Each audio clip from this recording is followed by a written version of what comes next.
E aí você que tá assistindo o corte, tá curtindo? Curte aí e entra no nosso link que tá aqui na descrição. Isso se chama iscagem. A pessoa Uhum. e vem te trazendo pra dentro pra você surtar. Então, às vezes, a pessoa acha que ela tá sendo narcisista porque ela tá com esse abuso reativo de estourar. Não é que ela é narcisista. É que uma certa hora você não aguenta, É. né? Aí, o que que acontece com esse perfil de pessoa? Essa pessoa ou vai continuar na relação, que é o mais provável, infelizmente, né? Ou ela vai aos poucos aí, depois de muitos perrengues, tentar sair, voltar, sai, volta, sai, volta, sai, volta, sai, volta, sai, volta. 10 vezes depois, a pessoa consegue se distanciar ou cortar contato. Mas enquanto ela está em contato com esse relacionamento, ela vai ficar sofrendo de abuso reativo, se achando a narcisista. Sim. Entendeu? Uhum. Ele vai sempre jogar pra ela. Exatamente. Eu ia perguntar uma coisa. Partindo do princípio que o narcisista não se importa com outra pessoa, ele se apaixona? Como é que acontece o relacionamento? Porque a pessoa se apaixonar pelo narcisista, dá pra entender. Mas e o contrário? Olha que interessante. O narcisista, ele usa as pessoas como um dependente químico, usa droga. Então, na fase inicial de um relacionamento, a gente recebe mesmo uma bomba de hormônios, não é? De químicos no corpo, que são uma forma biológica aí que a natureza arranjou de manter o pai e a mãe juntos para dar tempo do filho, né, ser gerado, parido e cuidado os primeiros meses. Então, 1 ano e 8 meses mais ou menos, 18 meses mais ou menos, é o período que dura essa bomba de hormônios, né? É a tal da paixão, né? A tal da paixão. O narcisista, ele sente tudo isso. Estão acontecendo 2 coisas quando ele conhece uma pessoa, tá? Primeiro que ele está buscando essa bomba de hormônio, essas coisas todas, e ele acredita piamente que você é a pessoa da vida dele. Então, um lado da cabeça dele tá, nossa, essa pessoa é incrível, essa pessoa é isso, essa pessoa é não sei o quê. Só que eles mesmos confessam que um outro lado da cabeça deles está fazendo o seguinte: essa pessoa gosta de ser validada pela empatia dela. Então, eu vou falar, você é uma das pessoas mais empáticas que eu conheci na minha vida. Ela gosta de ser chamada de inteligente. As pessoas não chamam ela de inteligente com muita frequência. Cara, a sua inteligência é um negócio de outro mundo. Você escuta como ninguém nunca me escutou. Existe algo diferente entre eu e você. Parece de outra vida. O que o narcisista faz é que ele te analisa no início para que ele possa ir preenchendo aquele livro de gatilhos, lembra? Uhum. Então ele vai aprender no início, ele vai falar, ele vai te ouvir como você nunca foi ouvida na vida. Conte-me tudo sobre você. É isso que ele quer. Exatamente. E ele vai ficar em silêncio e você vai pensar: nunca ninguém me enxergou desse jeito, me ouviu desse jeito. E ele tá anotando tudo. Tudo que você quer que seja validado, tudo que é um gatilho pra você, ele não vai usar nada contra você nesse momento. Só tá colhendo informação. Mas É o raio-x ali, né? Exactly. O que tá acontecendo nesse momento? Por que a gente é sugada pra dentro dessas relações? Porque o narcisista está espelhando as características que a gente sonha que alguém valide. Noiva em fuga. Yes. Então ele vai falar tudo que você sonhava. E você que tá solitária, que não aguenta mais Happn, Tinder, não sei o quê, e queria ter um amor.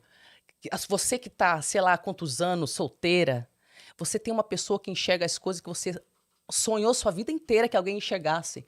Então olha que louco. A razão que a gente se apaixona pelo narcisista é que ele nos dá autoestima. Autoestima. Nesse primeiro momento. Isso.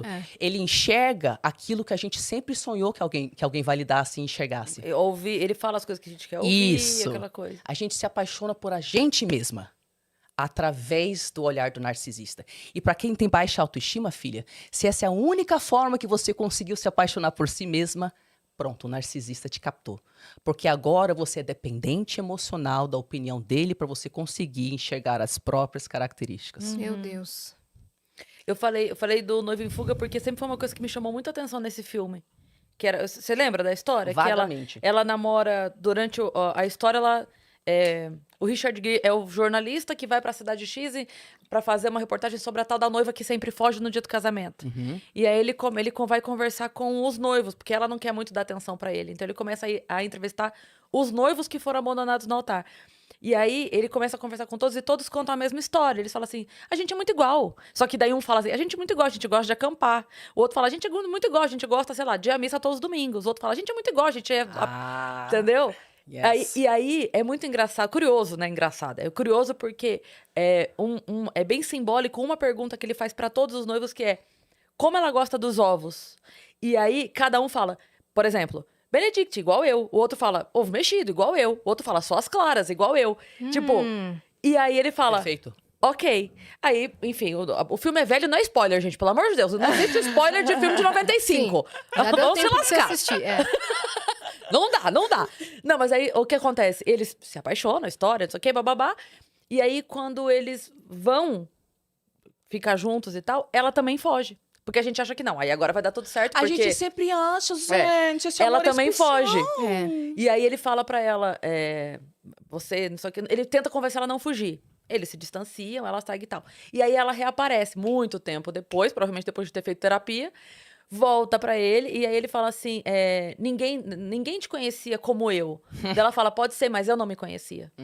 Eu tentava me moldar Isso. pra ser o que a Isso. pessoa precisava que eu fosse. É um tipo de narcisismo, aqueles casos, acho que chama The Act, é a série que tinha, mas era sério o caso, né? Aquilo já era mais pro lado da sociopatia, mas tem narcisismo junto. Da mãe que... É Munchausen by proxy, Munchausen por procuração. É isso aí, que Isso. isso chama o quê? A doença? Isso. Ah, o nome Isso. da doença. Mas a você- mãe... Perdão. Não, imagina. Só pra gente não perder que você falou, tenho muita coisa pra falar disso, mas antes do xixi. Então, Ah, é verdade. Tá, lembra aí do Mas- Munchausen by proxy. Ia ser da personalidade não, tanto da... faz a ordem, pode Tá terminar. É só pra gente não perder o assunto. Beleza, é que aqui esse papo é rico demais é e a gente doido. vai extrair tudo que você tem. Que bom, bora. A mãe que dava remédios pra filha, fazia ela pensar que era doente. E a filha não era doente. Ah, meu Deus. É E essa verdade. série- E um dia você ela falou descobriu. disso. Você falou o nome, eu não me liguei. O nome é a pessoa, literalmente. É. Mas agora você falou da história, eu lembrei Sim. que você já comentou. Sim, é um caso... Um caso real, né? Um caso real. E ela mata... Não é spoiler, tá? É um caso criminal. Ela mata a mãe. Sim. Ela mata a mãe e consegue sair. Esses casos são assim. Tem um transtorno chamado Munchausen, tá? A pronúncia, eu acho que é alemão, não falo alemão, então certamente não é essa a pronúncia, tá? Mas o nome é algo assim. E o que é isso? É quando a pessoa, ela finge doenças para ela receber atenção da equipe médica. Só que tem vários transtornos que fazem uma pessoa fingir doença. Não é só narcisismo. Quando ela finge, é Munchausen. Quando ela faz outra pessoa ficar doente ou fingir ser doente, ou ela convence a pessoa de que é doente, isso é Munchausen por procuração. E geralmente, 95% dos casos é a mãe, tá? Não é o pai, é a mãe.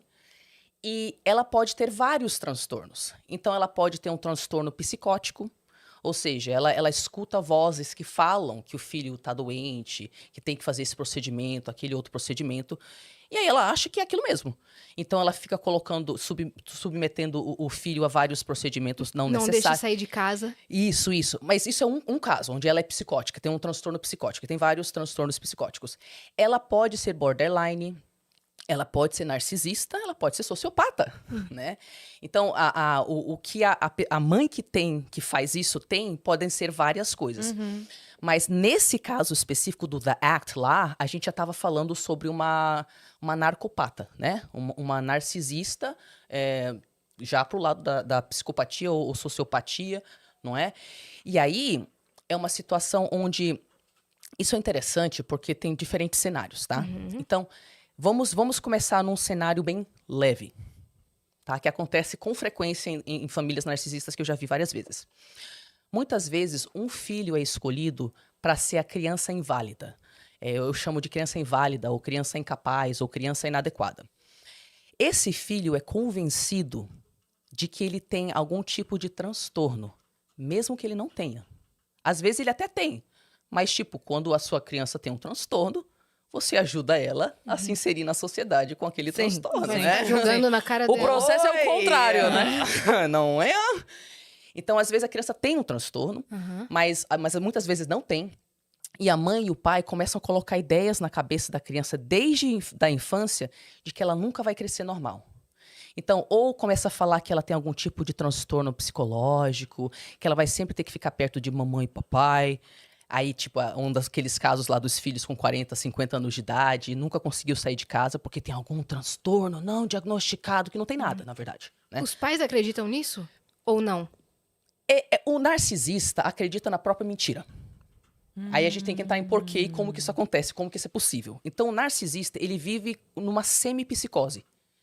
Ele mente patologicamente sobre tudo, mesmo que ele não precisa mentir, de tanto que é hábito. Como que é o nome da pessoa que... Peraí, calma. A pessoa é... Ai, caramba. Como a pessoa mente sobre tudo? Ah, tem um nome pra isso que me sumiu agora. Mitômana? É, Ah, isso aí, Então, mitômana. o mitômano, ele necessariamente é narcisista? São duas coisas que correm ali... Eu tô falando porque eu convivi muito tempo com uma mitônoma. E era assim... Não era a ponto, você sabe, né? Sei Da quem é. história. Já sei. Não era a ponto de fazer mal, mas enchia a porra do saco. A pessoa Sabe? que mente patologicamente, geralmente isso é uma defesa contra a vergonha. Ou alguma situação desconfortável que ela não quer estar vivendo. E começou na infância, ela não tinha como pedir ajuda pra ninguém. Então ela começou a mentir pra fingir que não era aquilo. Não necessariamente ela é narcisista. Mas todo narcisista mente patologicamente a ponto de viver numa semi-psicose, tá? Eu vou contar uma historinha pessoal pra vocês começarem a entender como que brota isso, Tá. né? E eu não sou narcisista, gente, meu diagnóstico é outro, não é narcisismo. Tá. Mas essa historinha mostra o nível de desespero emocional que uma criança tem que estar para ela começar a mentir e achar que essa é a única solução. Inclusive, depois a gente quer saber da sua trajetória pra ver como você Tá, se especializou nessa E ainda faltou vertente. Nós em Fuga. Vamos ter que não. listar aqui os Vai ter que pegar um pedaço de papel aí. Tari, é hoje. Mas conta a história. Quando eu tinha 6 anos de idade, eu me mudei para os Estados Unidos. Eu não falava inglês. Aí, nos primeiros meses, eles colocaram a gente numa escola para imigrantes. Aí lá tinha vários idiomas, mas não tinha ninguém que falasse português. Então, eu não sabia falar nada, né? Nada. Me ajuda, professora, professor, nada. Tava lá num país que eu não conhecia. As pessoas falavam comigo o tempo inteiro, eu não entendia nada, eu não sabia responder. Aí, no primeiro dia de escola, eu tinha que fazer xixi. Olha a história do xixi. Será que é isso? Vamos descobrir. Olha a Olha história do aí. xixi, gente. Aí eu não sabia pedir pra ninguém. E ninguém tinha me explicado nada, ninguém falou que não ia ter ninguém, então eu fiquei quieta. Aí passaram uns minutos. E eu tendo que fazer xixi. Eu tinha que fazer xixi. Aí passou 1 hora, e eu segurando xixi. Aí a gente foi fazer uma atividade em grupo lá fora, eu segurando xixi. Desesperada, desesperada, desesperada. E eu lembro que eu segurei o xixi tanto tempo, eu não sei quanto tempo eu segurei o xixi pra isso acontecer.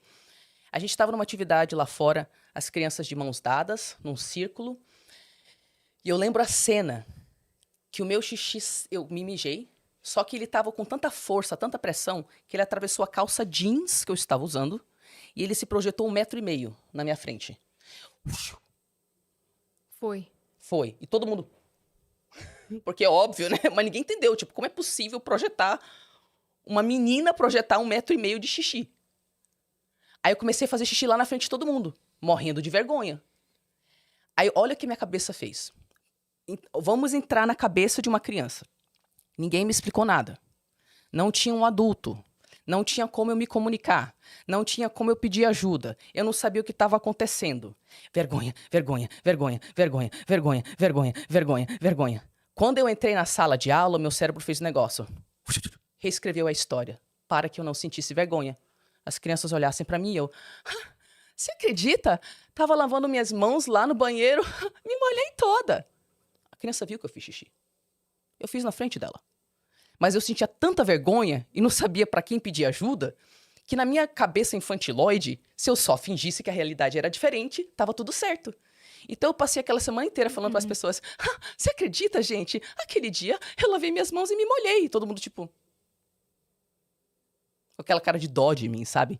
E eu não sabia pra quem pedir ajuda. Aí a professora veio, pegou minha mão, e ela não falava português, mas ela apontou, ela falava espanhol, ela apontou pro banheiro, ela falou, baño, banho, né?